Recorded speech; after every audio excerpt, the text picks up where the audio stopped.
Welcome to the Prayagraj institute UPPSC RO ARO की daily practice set की series में यह हमारा 10वां वीडियो है। तो चलिए स्टार्ट करते हैं अपने इस 10वें वीडियो के साथ। और इस वीडियो की खासियत ये है कि इसमें हमने टॉप 50 जो पीवाईक्यू क्वेश्चंस हैं उनको हमने समाहित किया है। पीवाईक्यू मतलब कि प्रीवियस ईयर क्वेश्चंस। तो इसमें आपको जो क्वेश्चंस देखने को मिलेंगे वो आरओ एआरओ यूपीपीएससी के द्वारा जो ऑर्गेनाइज कराया गया एग्ज़ाम था लास्ट के वर्षों में, विगत वर्षों में, उसके सारे प्रश्नों में से जो टॉप 50 के जो क्वेश्चंस बन सकते थे उनको हमने आज डेली प्रैक्टिस सेट में हमने सेट किया है। और उन प्रश्नों को हम जो है बारीकी से गौर करेंगे कि आखिर ये प्रश्न क्यों फ्रेम किया गया है कमीशन के द्वारा। ठीक है, तो इसी क्रम में हम पहले क्वेश्चंस के साथ चलते हैं। जैसा कि ये आप क्वेश्चन देख रहे हैं, यह क्वेश्चन जो है वो वायुमंडल से संबंधित है। तो प्रश्न ये है कि वायुमंडल की लंबवत संरचना में सबसे निचली सतह कौन सी है। आपको यहाँ पे ये बताना है कि in the vertical structure of the atmosphere which one is the lowest layer. आपको सबसे नीचे वाली जो लेयर है वो आपको बताना है। अब ये तो एक सिंपल सा ये क्वेश्चन हो गया कि जो एटमॉस्फेयर की जो लेयर है, ठीक, जितनी भी वो स्तर में बटी हुई है उसमें जो सबसे नीचे वाली है उसके बारे में आपको बताना है। अब यहाँ पे तो जो आपका सही उत्तर होगा वो होगा ट्रोपोस्फियर, ऑप्शन नंबर सी। चलिए पता चल गया कि वायुमंडल की सबसे जो निचली लेयर है उसको हम ट्रोपोस्फियर बोलते हैं। अब प्रश्न ये आता है कि वायुमंडल कितने स्तरों में बटा हुआ है। ठीक है, तो कितनी लेयर होती है। अब इस प्रश्न की जो एक्सप्लेनेशन है, जब हम इसको देखेंगे तो इसके साथ में कुछ अन्य प्रश्नों को भी हम जानेंगे। ये कहा जाए वो जो फैक्ट्स हैं, आने वाले जो प्रश्न इस टॉपिक से जो फ्रेम होंगे उनको हम लोग सॉल्व कर जाएंगे। तो इसको देखिए आप, ये है वर्टिकल या ये कहा जाए लंबवत संरचना वायुमंडल की। इसमें आप देख सकते हैं कि जो सबसे नीचे है ये है ट्रोपोस्फियर, इसके बाद स्ट्रेटोस्फियर, मतलब कि ट्रोपोस्फियर आप क्रॉस करके जाएंगे ऊपर तो स्ट्रेटोस्फियर में पहुंच जाएंगे, फिर मीजोस्फियर, फिर आता है थर्मोस्फियर, इसको आयनोस्फियर भी बोला जाता है। क्या? आयनोस्फियर, ठीक, या आयन मंडल। ये जो स्फीयर आप देख रहे हैं ये मंडल के रूप में भी जाने जाते हैं। जैसे ट्रोपोस्फियर को हिंदी में बोलते हैं क्षोभ मंडल, स्ट्रेटोस्फियर को बोलते हैं समताप मंडल, मीजोस्फियर को बोलते हैं मध्य मंडल, थर्मोस्फियर ताप मंडल, या आयनोस्फियर या आयन मंडल। इसको ध्यान रखिएगा, ये आयनोस्फियर भी है। उसके बाद जो लास्ट में सबसे जो ऊपर है वो होता है एक्सोस्फियर या वायुमंडल। तो इस तरीके से कितनी लेयर आपने देखा वायुमंडल की? 1, 2, मीजोस्फियर 3, थर्मोस्फियर या आयनोस्फियर 4 और एक्सोस्फियर 5। इनका जो विभाजन है वह इनके स्पेसिफिक जो कुछ प्रॉपर्टीज़ हैं, जो धर्म गुण हैं, उनके आधार पर किया गया है। और ये नीचे से, मतलब कि धरती की सतह से ये वर्टिकल विभाजन है। तो आप देख सकते हैं कि इधर जो है वो दूरी है और इधर तापमान। ठीक, तो ये जो है श्रेणी इस तरीके से जो है वो क्लासिफाई है। जैसा कि लगभग 20 किलोमीटर यहाँ तक आप देख रहे हैं, या इस लाइन को देखिए, ठीक है, यहाँ से जो है वो स्ट्रेटोस्फीयर स्टार्ट हो जाता है। तो ये वाला जो है लगभग 10 से 18 किलोमीटर की जो ऊंचाई है धरती की सतह से, वो ट्रोपोस्फियर का। ठीक, उसके बाद लगभग 20 से 50 किलोमीटर स्ट्रेटोस्फियर, फिर 50 किलोमीटर से लेके ये जो 80 किलोमीटर है वो मीजोस्फियर, 80 किलोमीटर से 700 किलोमीटर थर्मोस्फियर, और 700 किलोमीटर के बाद वो जो है एक्सोस्फियर। तो ये तो जो है वो दूरी के अनुसार, या ये कहा जाए हाइट के अनुसार वायुमंडल का विभाजन हो गया। अब तापमान देखिए, टेम्परेचर की बात किया जाए तो यहाँ का जो तापमान है, अगर ट्रोपोस्फियर की एवरेज तापमान की बात किया जाए तो जो अपने जो भूमंडल के हम लोग तापमान की बात करते हैं एवरेज 14 से 15 डिग्री सेंटीग्रेड, उसको मान लीजिए आप स्ट्रेटोस्फियर में पहुँचेंगे तो -60 से लेके 0 डिग्री तक, फिर मीजोस्फियर में 0 डिग्री से -85 तक तापमान गिर जाता है। फिर थर्मोस्फीयर में देखिए, नाम देखिए, जैसा नाम है वहाँ पे इस तरह की कंडीशन भी पाई जाती, 1500 डिग्री सेंटीग्रेड तापमान जो है वो बढ़ जाता है। ठीक है, कितना? 1500 डिग्री सेंटीग्रेड तक। इसके बाद अब और ऊंचाई पे जाएंगे तो ये तापमान और बढ़ेगा और 2000 डिग्री सेंटीग्रेड तक तापमान पहुंच जाता है। तो ये जो था ये स्पेसिफिसिटी थी, ठीक, तापमान के पॉइंट ऑफ व्यू से। अब इसमें एक क्रम देख रहे होंगे, यहाँ पे जो क्रम है, पहले जो तापमान है ऊपर जाने पे घटता है, डिक्रीज होता है, फिर यहाँ पे इंक्रीज, फिर यहाँ से यहाँ तक डिक्रीज मतलब घटा, फिर यहाँ से इंक्रीज। तो ये क्रम जो है वो चलता जाता है, ठीक, कहाँ तक? थर्मोस्फीयर तक। तो घटना फिर बढ़ना, मतलब कि ट्रोपोस्फीयर में जब आप ऊंचाई पे बढ़े चढ़ेंगे तो यहाँ पे तापमान घटेगा, फिर स्ट्रेटोस्फीयर में तापमान बढ़ता है, मीजोस्फीयर में फिर तापमान जो है घटना प्रारंभ होता है, और थर्मोस्फीयर में फिर तापमान बढ़ना स्टार्ट होता है। अब जो भी वायुमंडलीय घटनाएं आप देखते हो, ठीक, जैसे बारिश होना, बिजली चमकना, ठीक है, और झंझावात तूफान वगैरह जो आना, ये जो घटनाएं हैं वो आपको ट्रोपोस्फीयर में मिलेंगी, या ये कहा जाए कि क्षोभ मंडल में हिंदी में। ठीक है, तो मौसमी जो भी घटनाएं आप देखते हैं, ठीक, वो ट्रोपोस्फीयर की घटनाएं। समताप मंडल का जो निचला स्तर है वहाँ पे जो है एयरक्राफ्ट, मतलब कि जो वायुयान जो उड़ते हैं उनके लिए जो सबसे उचित जो उड़ने की जगह होती है वो स्ट्रेटोस्फीयर की निचली सतह। ठीक है, तो ये याद रखिएगा। फिर अगर बात किया जाए जो मेट्योर्स दिखाई पड़ते हैं, ठीक है, जो उल्का पिंड्स दिखाई पड़ते हैं हम लोग को, ठीक, वो जो है वो मीजोस्फीयर में हमें दिखाई पड़ते हैं। ठीक, और अगर यही मेट्योर्स जब धरती की सतह पर मतलब कि पहुंच जाते हैं, ठीक, और वो टकराते हैं, तो यही मेट्योर्स जो है वो मेटेराइट्स कहलाते हैं। ठीक है, अब जो स्पेस क्राफ्ट है वो आयनोस्फीयर में स्पेशली रहते हैं, सैटेलाइट भी जो है वो आयनोस्फीयर या कह सकते हैं कि थर्मोस्फीयर में सेट की जाती हैं। ठीक है, अब यहाँ पे एक चीज़ देख रहे हैं, ऑरोरा। ठीक, तो ऑरोरा क्या होता है? जो सतरंगी कलर आपको नॉर्दर्न हेमिस्फीयर और सदर्न हेमिस्फीयर में दिखाई पड़ता है, वह ऑरोरा कहलाता है। ठीक है, कहाँ पे? नॉर्दर्न हेमिस्फीयर मतलब कि उत्तरी ध्रुव, और नीचे अगर दक्षिणी की बात की जाए तो दक्षिणी ध्रुव। तो उत्तरी ध्रुव की तरफ जाएंगे और दक्षिणी ध्रुव की तरफ जाएंगे तो वायुमंडल में आपको जो है सतरंगी लाइट दिखाई पड़ेगी, इसी को जो है ऑरोरा बोला जाता है। ठीक, अब इनका जो नाम है वो अलग अलग हो जाता है। अगर आप ऑरोरा नॉर्दर्न हेमिस्फीयर में देखते हैं, ठीक, और सदर्न हेमिस्फीयर में देखते हैं तो उनके नाम अलग अलग होते हैं। ठीक है, तो ऑरोरा बोरेलिस नॉर्दर्न हेमिस्फीयर में जाना जाता है, बोरेलिस। ठीक है, और अगर यही ऑरोरा सदर्न हेमिस्फीयर में है तो ये ऑरोरा ऑस्ट्रेलिस के नाम से जाना जाता है। क्या? Aurora australis. तो इस तरीके से सदर्न हेमिस्फीयर में दिखने वाला ऑरोरा ऑस्ट्रेलिस, और नॉर्दर्न हेमिस्फीयर में दिखने वाला, ठीक, नॉर्दर्न हेमिस्फीयर या ये कहा जाए उत्तरी ध्रुव के पास जो दिखाई वाला जो ऑरोरा होगा वो कहलाएगा ऑरोरा बोरेलिस। तो ये कुछ बेसिक इंफॉर्मेशन थी वायुमंडल की संरचना या उनके लेयर को लेके, यहाँ से अक्सर प्रश्न बनते हैं, तो ये जो फैक्ट है जरूर अपने दिमाग में रखिएगा। अब चलते हैं आगे।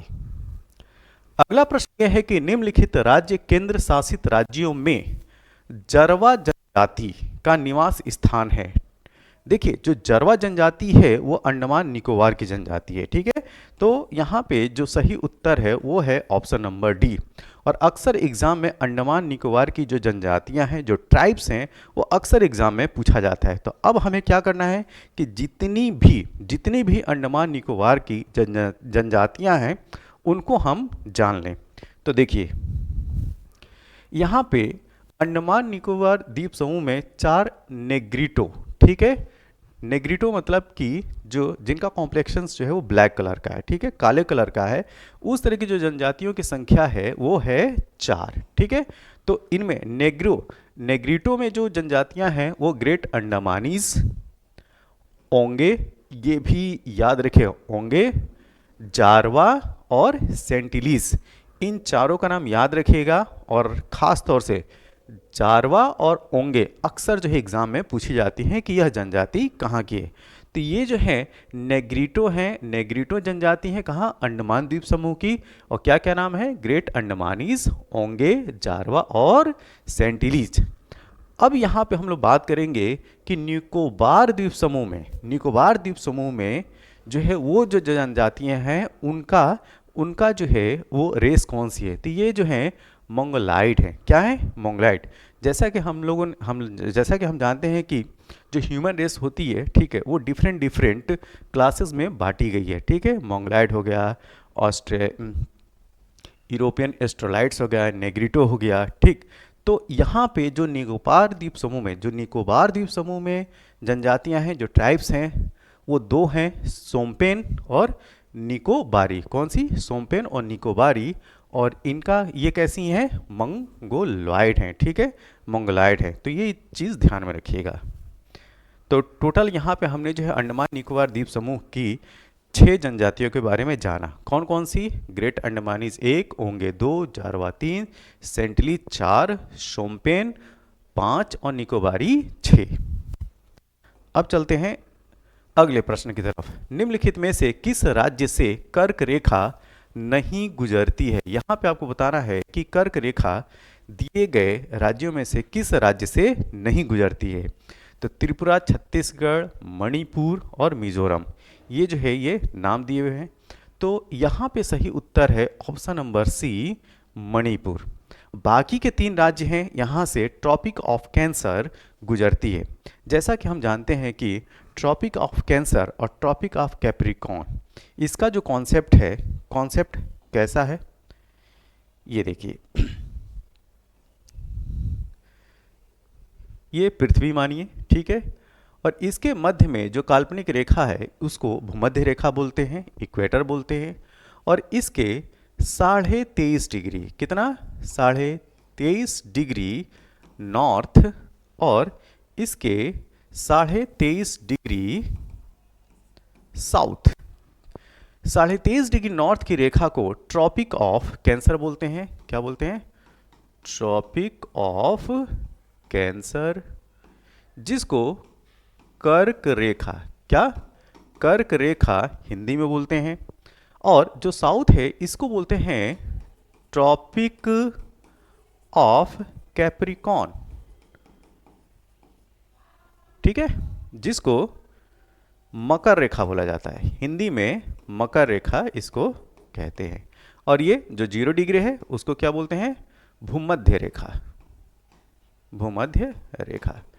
तो यहाँ पे जो बात की जा रही है, ट्रॉपिक ऑफ कैंसर की बात की जा रही है कि ट्रॉपिक ऑफ कैंसर भारत के किन किन राज्यों से गुजरती है। ठीक है, तो अब आते हैं हम अपने प्रश्न पे।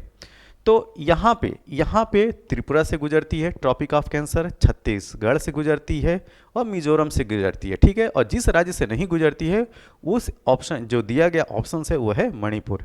अब हम जानेंगे कि ट्रॉपिक ऑफ कैंसर अन्य किन राज्यों से गुजरती है। तो इसको जानेंगे हम लोग वेस्ट टू, मतलब कि पश्चिम से पूरब की दिशा में। ठीक है, वेस्ट टू ईस्ट कौन से राज्य हैं, तो ये है गुजरात, उसके बाद राजस्थान, तीसरा मध्य प्रदेश, चौथा छत्तीसगढ़, पांचवा झारखंड, छठा राज्य है त्रिपुरा और सातवां है, यहाँ पे देखिए छठा राज्य है वेस्ट बंगाल, सातवां है त्रिपुरा और आठवां राज्य है मिजोरम। इस तरीके से पश्चिम से लेकर पूरब तक ये 8 राज्य क्रम से याद रखिएगा। कभी कभी क्या होता है कि पूरब से पश्चिम या पश्चिम से पूरब इन राज्यों का क्रम जो है अरेंज करने को दे देता है, तो दोनों तरफ से जान लीजिए आप। ठीक, वेस्ट टू ईस्ट और east to west. West to east क्या क्रम है, गुजरात, राजस्थान, मध्य प्रदेश, छत्तीसगढ़, झारखंड, पश्चिम बंगाल, त्रिपुरा और मिजोरम। अगर हम पूरब से पश्चिम की तरफ बात करें तो इधर मिजोरम, त्रिपुरा, पश्चिम बंगाल, झारखंड, छत्तीसगढ़, मध्य प्रदेश, राजस्थान और गुजरात। तो ये ट्रॉपिक ऑफ कैंसर की स्थिति थी, इसको ध्यान में रखिएगा। अगला प्रश्न यह है कि इंपीरियल गजेटियर के संकलनकर्ता कौन थे? तो इसके संकलनकर्ता विलियम विल्सन हंटर। कौन? William Wilson Hunter. William Wilson Hunter एक मतलब ये कहा जाए बहुत पढ़े लिखे शिक्षाविद के रूप में इनकी पहचान, प्लस स्टैटिस्टिक का ज्ञान भी इनको बहुत था। साथ में ये वही हंटर हैं जिनके नाम पर हंटर आयोग, क्या? हंटर आयोग गठित किया गया था। और जैसा कि आप जानते हैं कि हंटर आयोग किससे संबंधित था? तो शिक्षा से। किससे? शिक्षा से।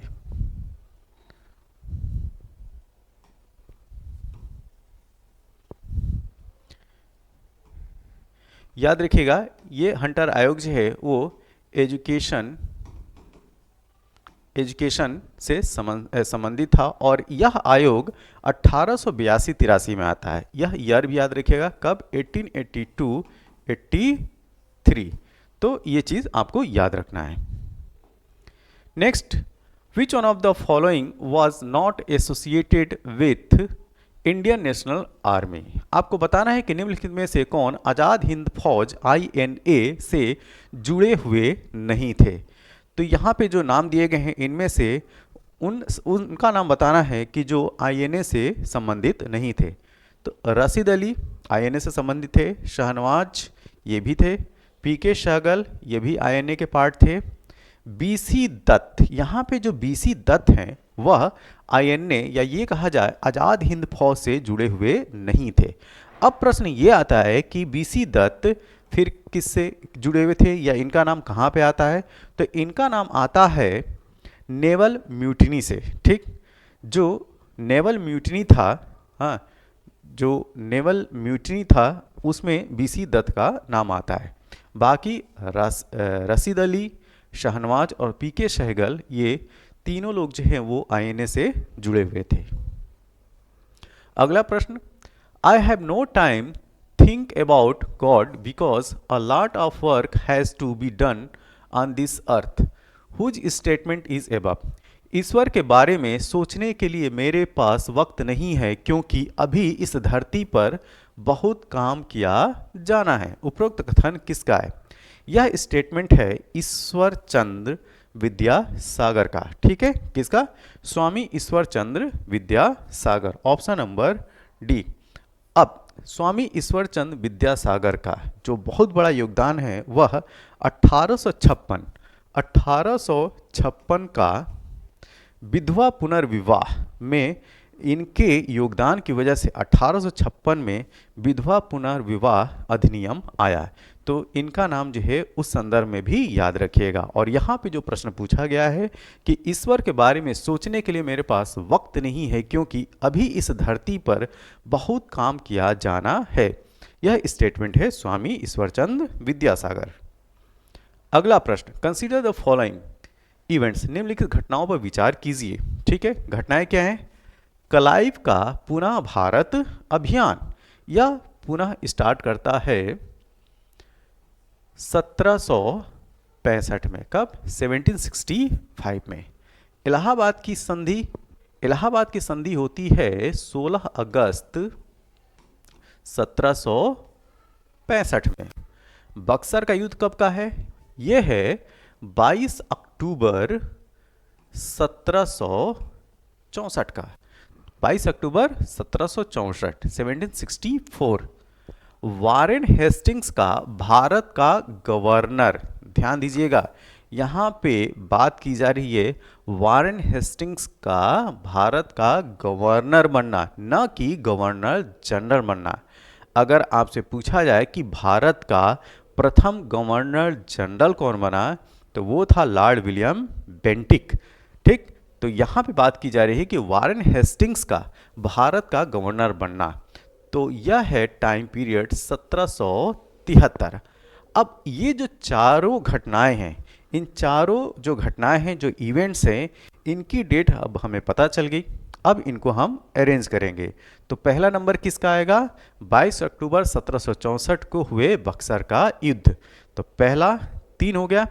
फिर उसके बाद क्लाइव का पुनः भारत आना, वह 16 अगस्त 1765 से पहले आता है, लेकिन वर्ष जो है वो 1765 ही होता है।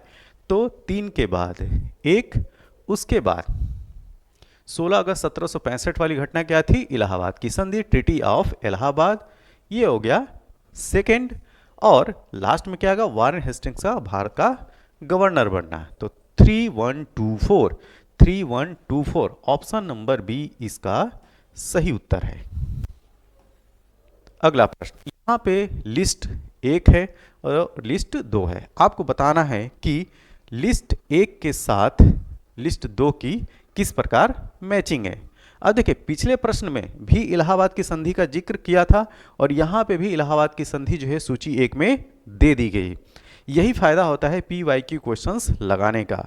बहुत सारे प्रश्न आपको जो है वो मतलब कि ये कहा जाए कि बने बनाए मिल जाते हैं अगर आपने प्रीवियस ईयर क्वेश्चंस सॉल्व किया है, या अगर डायरेक्ट नहीं मिलते हैं तो इनडायरेक्ट आपको इंडिकेट कर देते हैं कि जो आने वाला ये जो प्रश्न है, ठीक, आप उसको कैसे सॉल्व करोगे। ठीक है, तो इलाहाबाद की संधि यहाँ हम पकड़ लेंगे 1765। देखिए कहाँ पे है, ये 4 पे।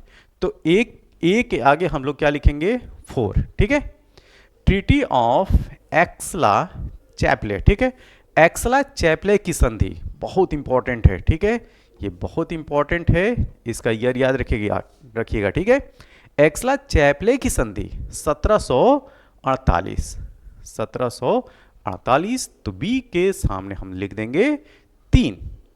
फिर ला बॉन्ड्रेनेज कैप्चर ऑफ मद्रास, ला बुर्दनासे द्वारा मद्रास पर अधिकार, यह है 1746।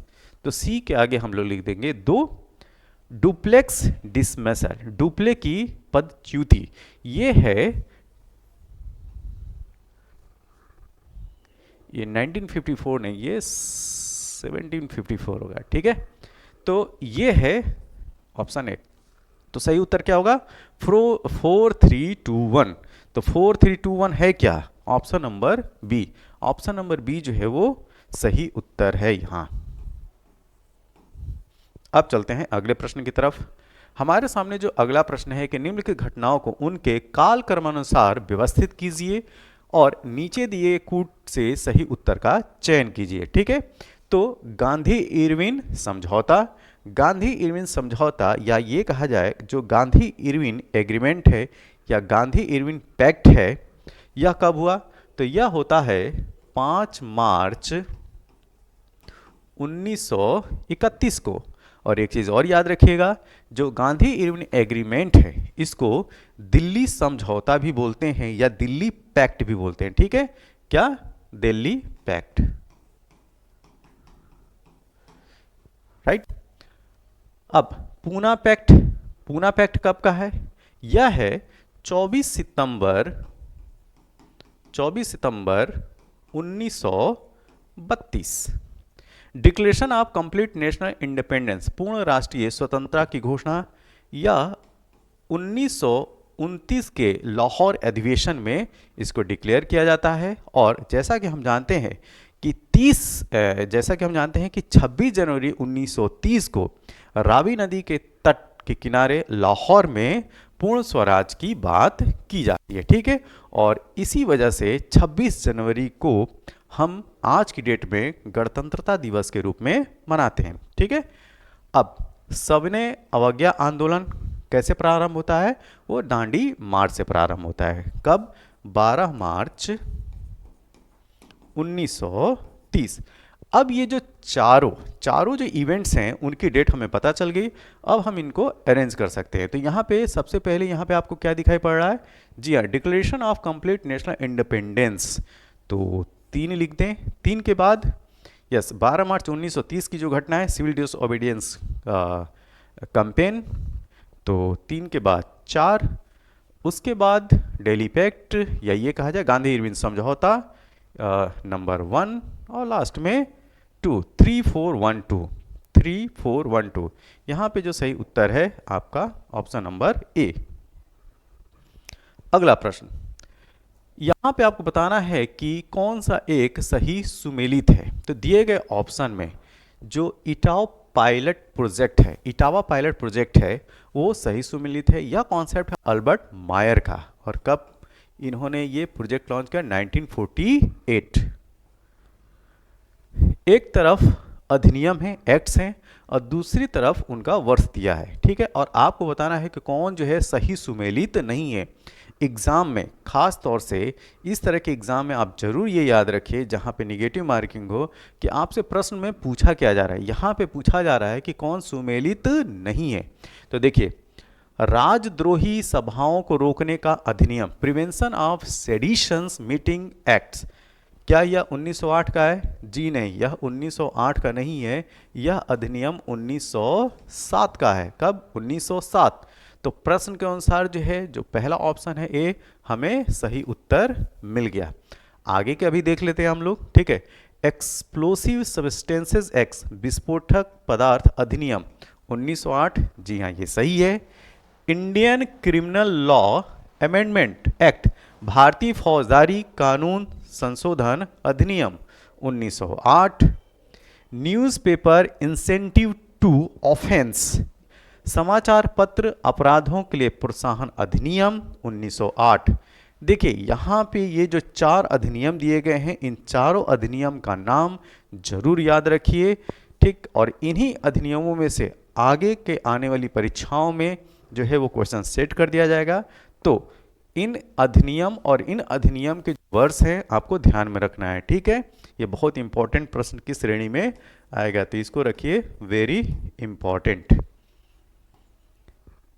अगला प्रश्न, निम्नलिखित में भारत का कौन सा राज्य सर्वाधिक लंबी तट रेखा वाला राज्य है? ठीक है, तो देखिए ये तो आसान सा प्रश्न है कि सबसे लंबी तट रेखा वाला राज्य कौन सा है, ठीक। तो यहाँ पे आप सभी जानते हैं कि गुजरात की लगभग 1600 किलोमीटर की लंबी तट रेखा है।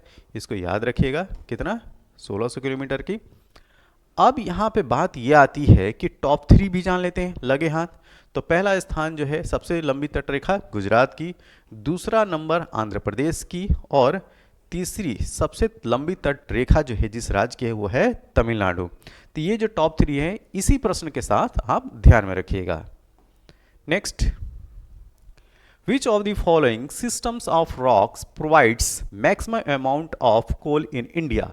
निम्नलिखित में सेल समूहों में कौन भारत में अधिकतम मात्रा में कोयला प्रदान करता है? ठीक है, तो यहाँ पे डिफरेंट जो है वो सीरीज दी गई है, और इन रॉक सिस्टम में उस सिस्टम का बात बताना है, या उस सेल समूह का नाम बताना है जहाँ पे सबसे ज़्यादा कोयला प्राप्त होता है। तो यहाँ पे देखिए गोंडवाना समूह, जो गोंडवाना सिस्टम है वहाँ पे भारत में सबसे ज़्यादा जो है कोयला प्राप्त होता है। लगभग यहाँ से 98% कोयला जो है वो प्राप्त होता है, ठीक है।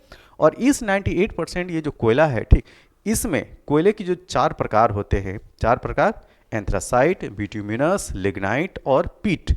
इन 4 में जो बिट्यूमिनस टाइप का कोयला है वो सबसे ज़्यादा पाया जाता है, ठीक है। कौन सा कोयला? बिट्यूमिनस टाइप का।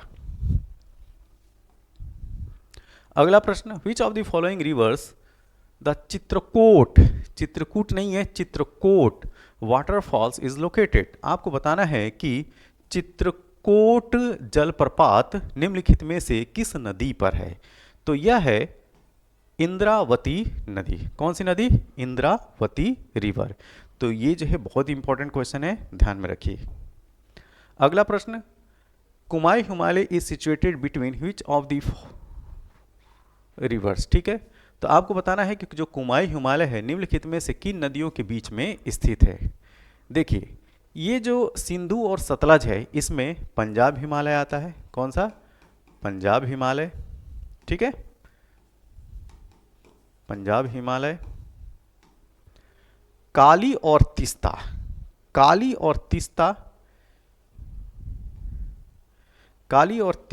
ठीक है, यहां पे नेपाल हिमालय आता है। कौन सा हिमालय?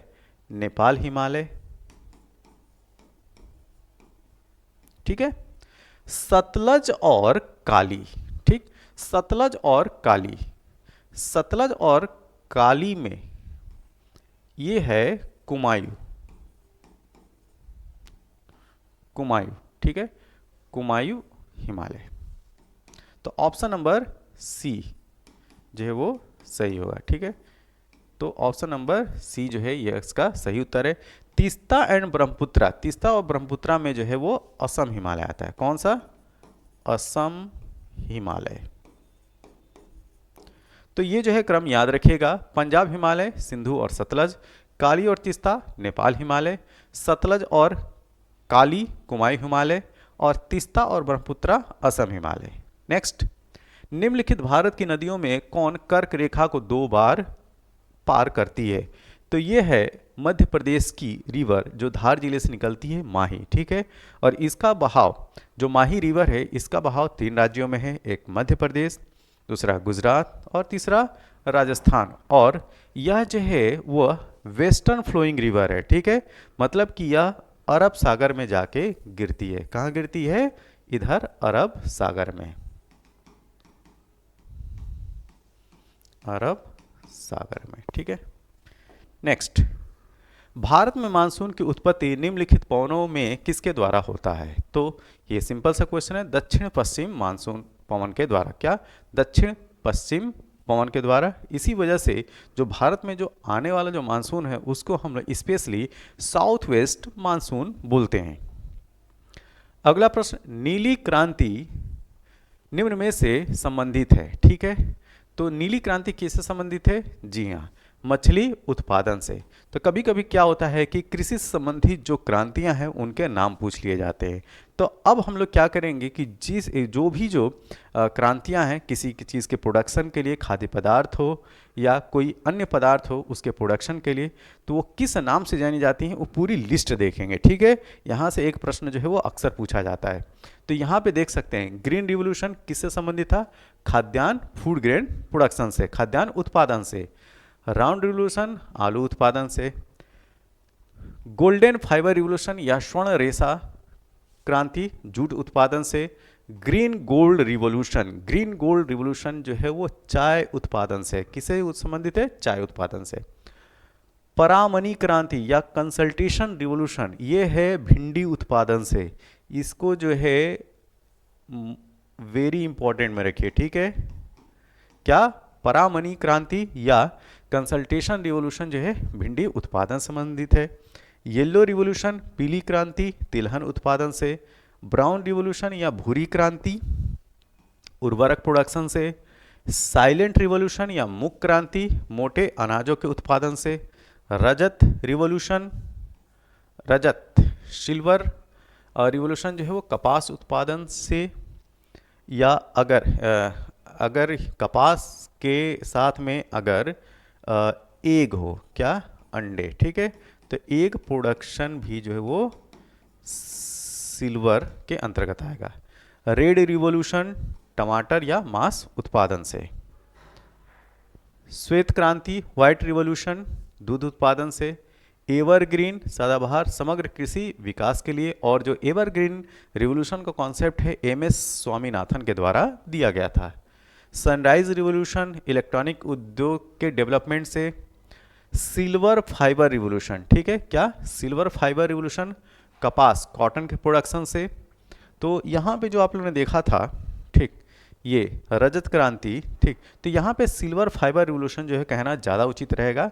अदरवाइज अगर सिल्वर रिवोल्यूशन पूछे, रजत क्रांति पूछे तो क्या बोलेंगे? एक प्रोडक्शन से संबंधित है, ठीक है।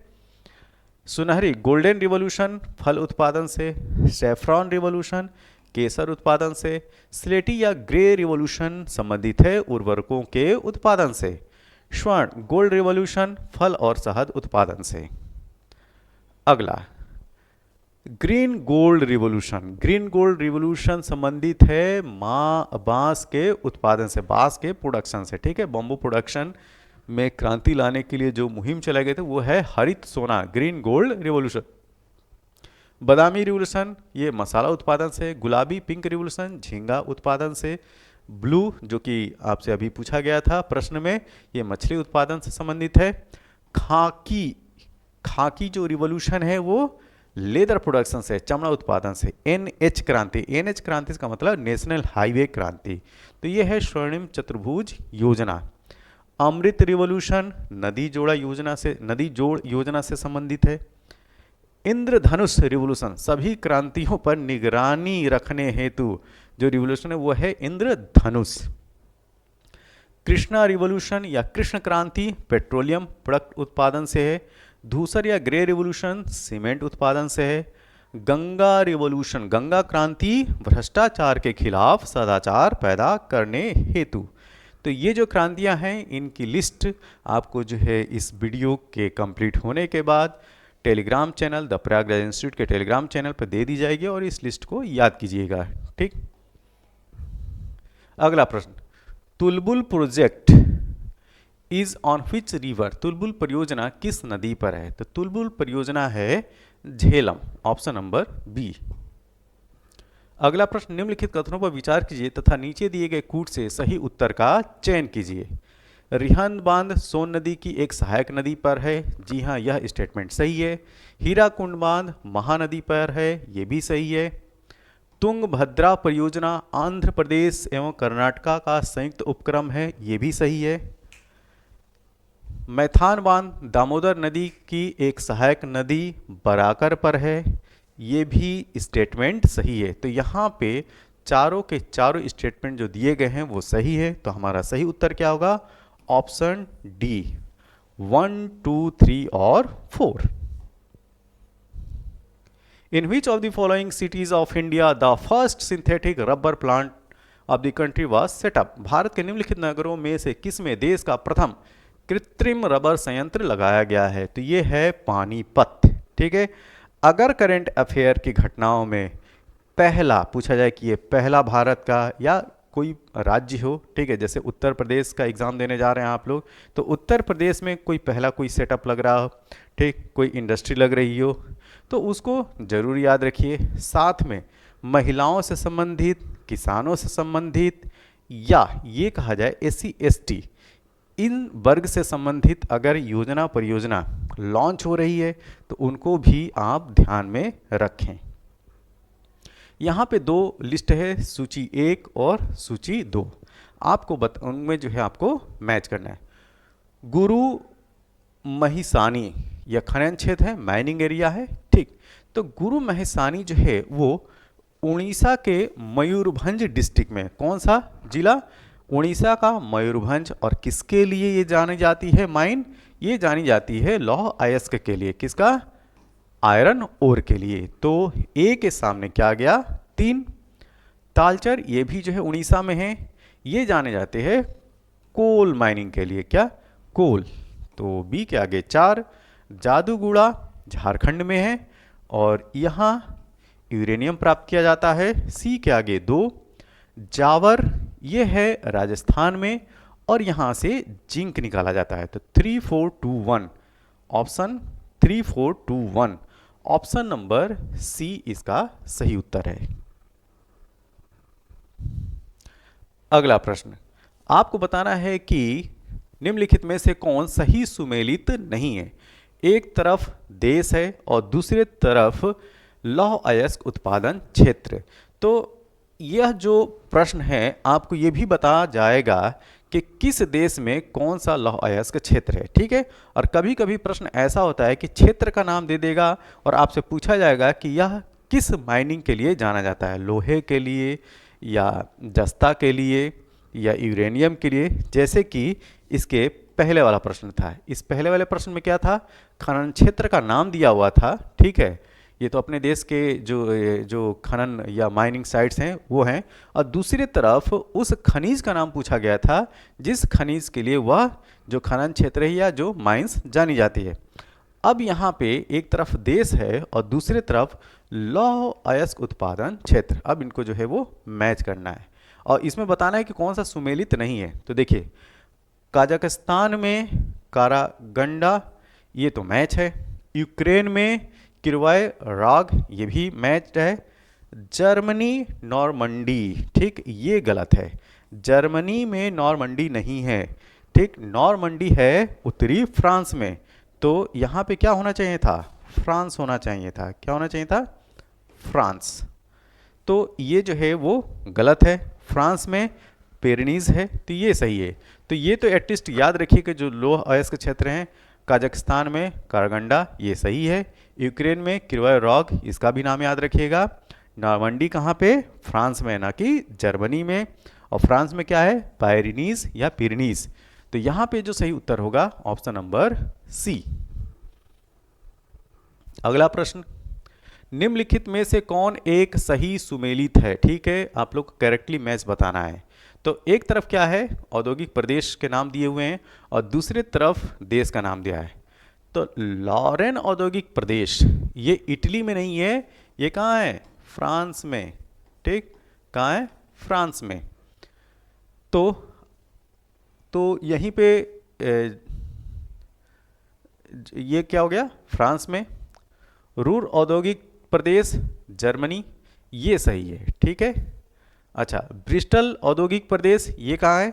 चूंकि देखिए सही सुमेलित कौन सा है यहाँ पे, तो ऑप्शन नंबर बी जो है वो हमें मिल गया, क्योंकि जो बी है रूर इंडस्ट्रियल रीजन जो है जर्मनी में है, ये सही है। लेकिन आगे जो मैच नहीं है उसको भी जान लें कि वह क्षेत्र जो है वो किस देश में है। जैसे कि जो ऑप्शन नंबर ए है लॉरेन इंडस्ट्रियल रीजन जो है वो फ्रांस में, ये जान लिए। ब्रिस्टल औद्योगिक प्रदेश ये है यूके में, या ये कह सकते हैं ब्रिटेन में। ठीक है। सैक्सोनी औद्योगिक प्रदेश ये यूनाइटेड किंगडम में नहीं है, ये जो है वो फ्रांस में है। अब चलते हैं नेक्स्ट। भारत के निम्नलिखित नगरों में से किस में देश का प्रथम कृत्रिम रबर संयंत्र लगाया गया? तो यह है पानीपत। अब according to 2011 census among the following states which one has the lowest level of urbanisation, आपको दिए गए जो 4 राज्य हैं इनमें सबसे कम जो अर्बनाइजेशन है, ठीक है, नगरीकरण है, उस राज्य का नाम बताना है। तो दिए गए ऑप्शन में आपका सही उत्तर है पश्चिम बंगाल। वेस्ट बंगाल में सबसे कम अर्बनाइजेशन है। अब यहीं पे मैं आपसे ये प्रश्न पूछूं कि उस राज्य का नाम बताइए जो 2011 की सेंसस के अनुसार सबसे ज़्यादा अर्बनाइज्ड है। ठीक है, अर्बन पॉपुलेशन सबसे ज़्यादा है। ठीक है, और इस प्रश्न का जो उत्तर है आप कमेंट बॉक्स में दीजिएगा। अगला प्रश्न ये है कि एक तरफ सूची 1 है और दूसरी तरफ सूची 2। एक तरफ कंट्री का नाम है और दूसरी तरफ उसकी राजधानी। तो म्यांमार की राजधानी क्या? म्यांमार की राजधानी है यांगून। तो यहाँ पे सही उत्तर कैसे हो गया? ए का मैचिंग 4 हो गया। कंबोडिया की कैपिटल नामपेन, बी के सामने हम 3 लिख दें। वियतनाम की कैपिटल हनोई, 1 सी के आगे 1। और लाओस की कैपिटल वियंटियन। ठीक है, ये 2 हो गया। तो 4312 ऑप्शन नंबर सी जो है इसका सही उत्तर है। अगला प्रश्न, एक तरफ रिवर है और दूसरी तरफ उस पे जो बसा शहर है उसका नाम। तो सत अल आपको जो है बताना है कि सत अल अरब जो शहर है वो किस नदी के किनारे बसा है। तो यह बसा है बसरा नदी के किनारे। तो ए के सामने हम लोग क्या लिखेंगे? ए के सामने हम लोग लिखेंगे 2। पराग्वे, ठीक, पराग्वे किस नदी के किनारे बसा हुआ है? जी हाँ, ये बसा हुआ है एसेंसियन। ठीक है, ये हो गया 3। नाइजर नियामी, तो सी के आगे हो गया 4 और डी डेन्यूब वियना। तो 2 3 4 1, यस, ऑप्शन नंबर डी जो है इसका सही उत्तर है ये। अब चलते हैं अगले प्रश्न की तरफ। Which one among the following is not correctly matched, निम्नलिखित में से कौन सा सही सुमेलित नहीं है? एक तरफ प्रोविजंस हैं और दूसरी तरफ संविधान का भाग, पार्ट ऑफ द कॉन्स्टिट्यूशन। तो नागरिकता की बात किस में की गई है? पार्ट 2 में की गई है, ये सही है, मैच है। संघ राज्य क्षेत्र, द यूनियन टेरिटरीज, ठीक, इसका जिक्र जो है वो भाग 7 में नहीं है, किसमें है? पार्ट 8 में है। ठीक, भाग 8 में यूनियन टेरिटरी संघ राज्य क्षेत्र की बात की गई है। ठीक है, भाग 7 की अगर बात किया जाए आज की डेट में, तो भारतीय संविधान से भाग 7 को जो है वो डिलीट कर दिया गया है, विलोपित कर दिया गया है। क्या? विलोपित कर दिया गया है, डिलीट कर दिया गया है, मतलब हटा लिया गया है। और यह हटा कैसे है? 7th कॉन्स्टिट्यूशनल अमेंडमेंट के द्वारा। जो 7वां संविधान संशोधन है 1956 में आया था। कब? 7th कॉन्स्टिट्यूशनल अमेंडमेंट 1956 के तहत जो पार्ट 7 है उसको विलोपित कर दिया गया, डिलीट कर दिया गया। ठीक, ये चीज याद रखिएगा। द म्युनिसिपैलिटीज पार्ट 9A ये भी सही है। इलेक्शंस निर्वाचन ये पार्ट 15 मतलब कि 15 इसमें है। तो यहाँ पे जो हमारा मिस मैच है वो क्या है? Option number B. अब एक तरफ मौलिक अधिकार की बात की गई है और दूसरे तरफ आर्टिकल्स दिए हुए हैं। ठीक है, तो क्या है? अस्पृश्यता का अंत, यह अनुच्छेद 17 के तहत है, ये मैच है। और यहाँ पे आपको इस प्रश्न में उत्तर यह बताना है कि विच of the following is not. देखिए यहाँ पे बोल्ड, कमीशन भी जो है बोल्ड करके दे देता है कि आप जो है अपनी निगाहों से इसको देख सकें। यहाँ पे पूछ रहे हैं कि सही सुमेलित नहीं है। ठीक है, तो देखिए अबोल्यूशन ऑफ अनटचेबिलिटी, अस्पृश्यता का अंत अनुच्छेद 17 में है, तो जी हाँ यह सही है।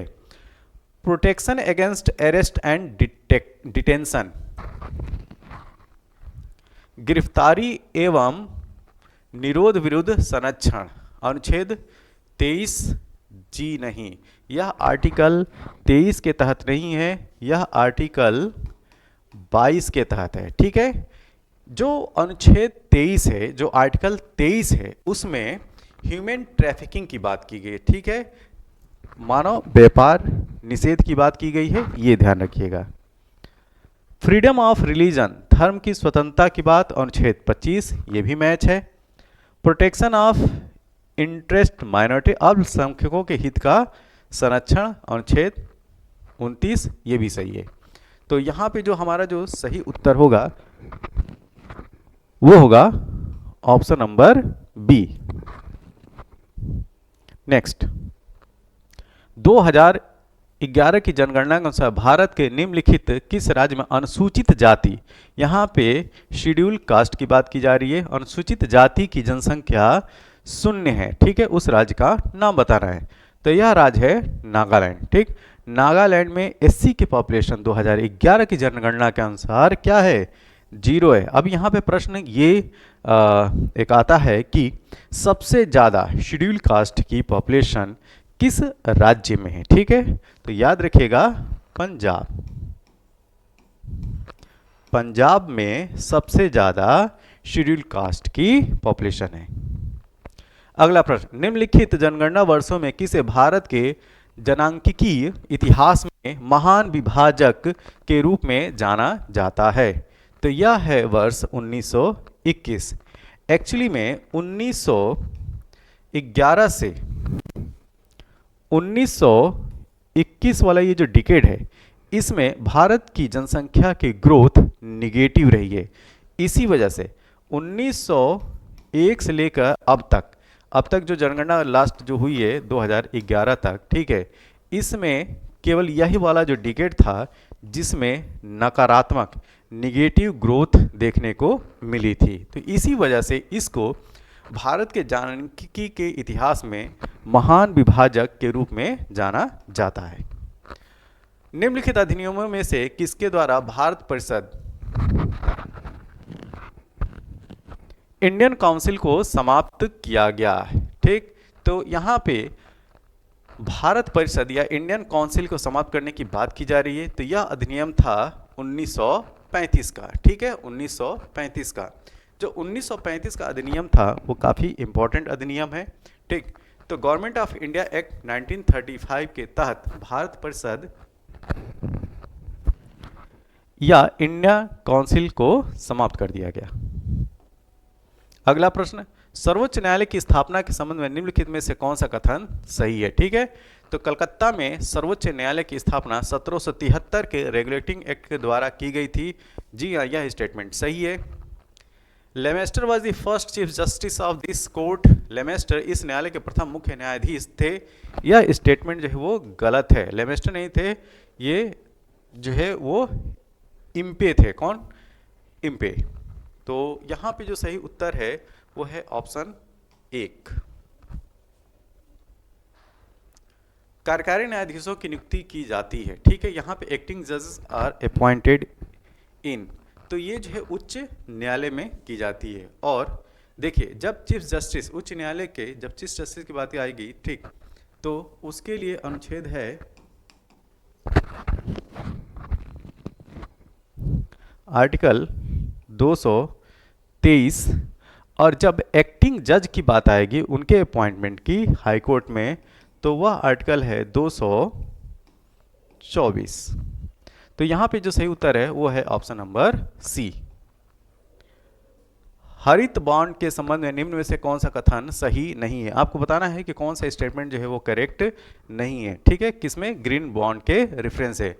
तो हरित बॉन्ड निवेश केवल जलवायु मित्र परियोजनाओं में होता है।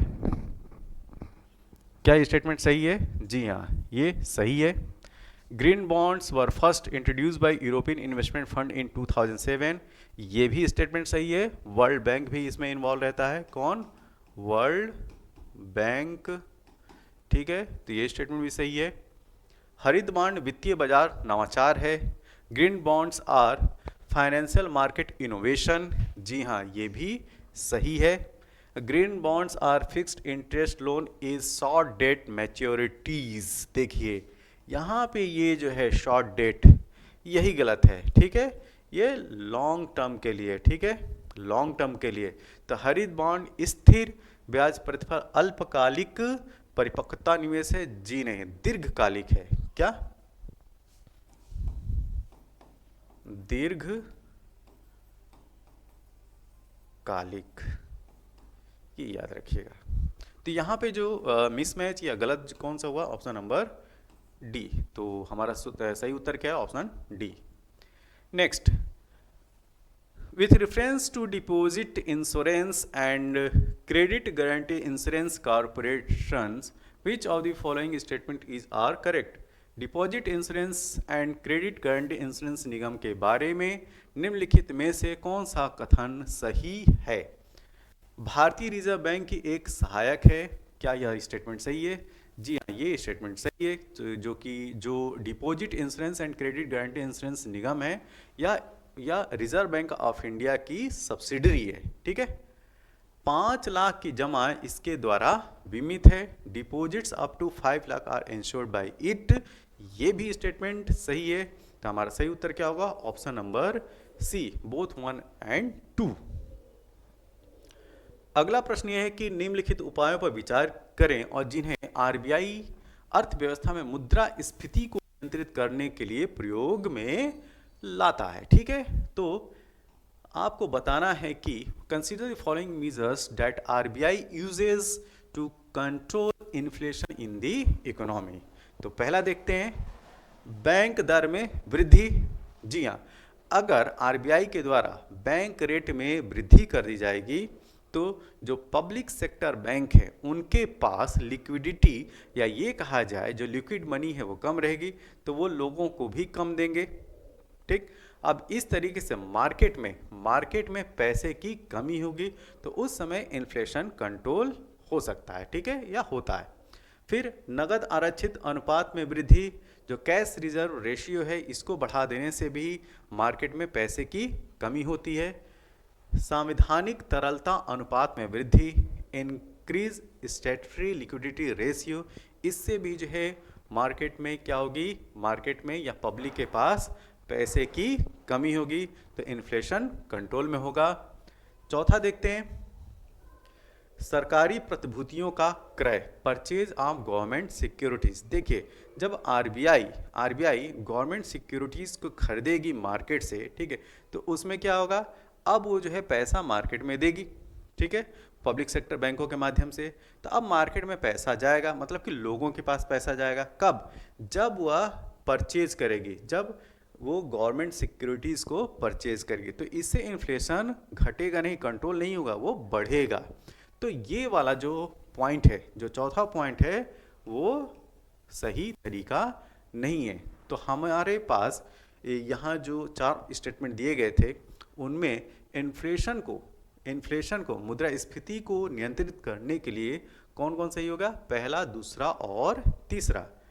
फर्स्ट टू, ये ऑप्शन नंबर बी जो है वो सही उत्तर है। ठीक है, 1, 2 एंड 3। ठीक, अब देखिए यहीं पे जानते हैं परचेज ऑफ गवर्नमेंट सिक्योरिटीज की जगह पे सेल ऑफ गवर्नमेंट सिक्योरिटीज हो जाता तो हमारा उत्तर क्या हो जाता है? चारों के चारों स्टेटमेंट सही है। ये चारों तरीके क्या हो जाते? आरबीआई के द्वारा इकोनॉमी में इन्फ्लेशन को कंट्रोल करने के तरीके हो जाते। ठीक, लेकिन यहाँ पे सेल नहीं है, परचेज है, ध्यान रखिएगा। अब यहाँ पे एक तरफ संस्थाएं हैं, ठीक है, बॉडीज हैं, और दूसरे तरफ उनका स्थापना वर्ष दिया हुआ है और आपको जो है मैच बताना है कि इसमें कौन सुमेलित नहीं है। ठीक, तो which among the following is not correctly matched? Inter state council अंतरराज्य परिषद 1990 की है, क्या ये सही है? जी हाँ, ये सही है। राष्ट्रीय विकास परिषद नेशनल डेवलपमेंट काउंसिल ये 1954 की नहीं है, ये 6 अगस्त 1952 की संस्था है। ठीक है, केंद्रीय सतर्कता आयोग ये 1964 का है, ये सही है। राष्ट्रीय मानवाधिकार आयोग नेशनल ह्यूमन राइट कमीशन 1993 1993, ये भी सही है। तो हमारा सही उत्तर यहाँ पे क्या हो जाएगा? प्रश्न के अनुसार ऑप्शन नंबर बी हमारा सही उत्तर है। इधर एक लिस्ट दी है और दूसरे साइड में दूसरी लिस्ट है।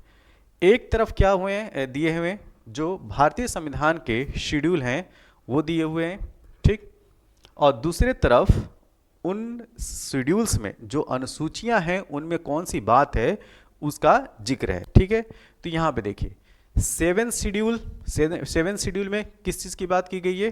जी हाँ, union state and concurrent list की। तो ए का मैच क्या हो जाएगा? ए का मैच होगा 3, तो ए के सामने 3। 8th शेड्यूल 8वीं अनुसूची में लैंग्वेज जो 22 भाषाएं हैं उनका जिक्र है, तो बी के सामने हो जाएगा 1।